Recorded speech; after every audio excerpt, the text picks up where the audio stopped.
Okay, guys, this is the last question in this lesson, and in this lesson, we are going to find the present value given future value. So, something that I want you to remember in terms of what happens first and what happens next. So, just imagine that you maybe borrowed some money or invested money at some point in time, and that is your present value. And then after a certain time period, your investment grew and became what we call future value.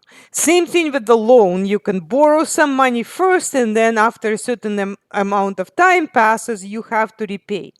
The present value is always a smaller value because the interest hasn't started accumulating, and the future value is always the larger value. So if they give you the future value and you want to find the present value, you always will be looking for a smaller answer.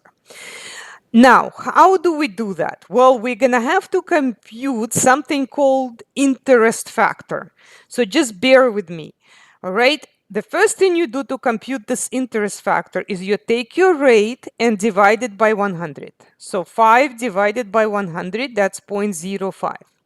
Next, you take your time and convert that to years. So far, it's the same thing you've done before. So 24 months divided by 12, that is 2.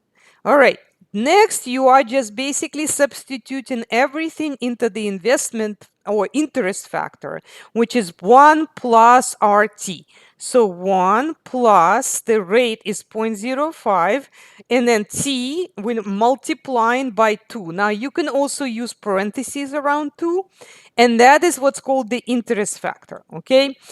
And then, because this interest factor is larger than 1, because you're taking 1 and adding something to it, when you divide by it, the answer will be smaller because we are looking for present value and it should be smaller than the future value.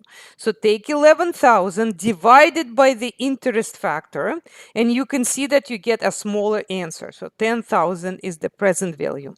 Let's look at the next example. So let me just clear that. So we are starting with finding the interest factor. So how do we do that? First, take the rate divided by 100. Next, take the time and convert it to years.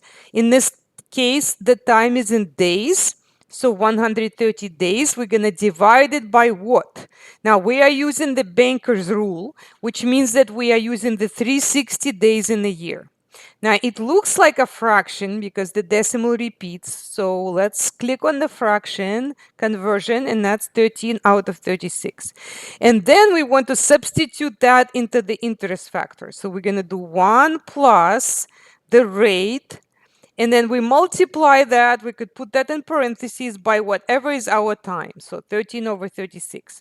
Now, here you have to be very careful not to drop too many decimal places because you might wind up with an answer that counts as wrong because of the decimals. So you want to be careful and round this, oops, on the next line, round to 6 decimal places.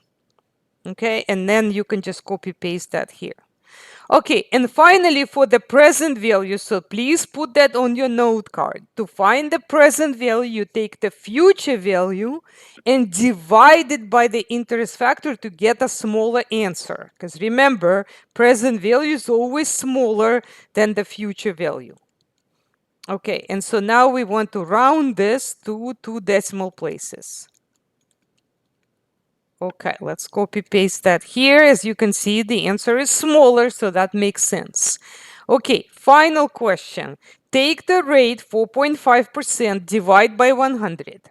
The time is already in years. You do not need to convert it. So let's find the interest factor. So 1 plus the rate multiplied by the time, which is 4. So this is your interest factor 1.18. And then to find the present value, we take the future value and divide it by the interest factor. Okay? And then that answer goes into the blank in here.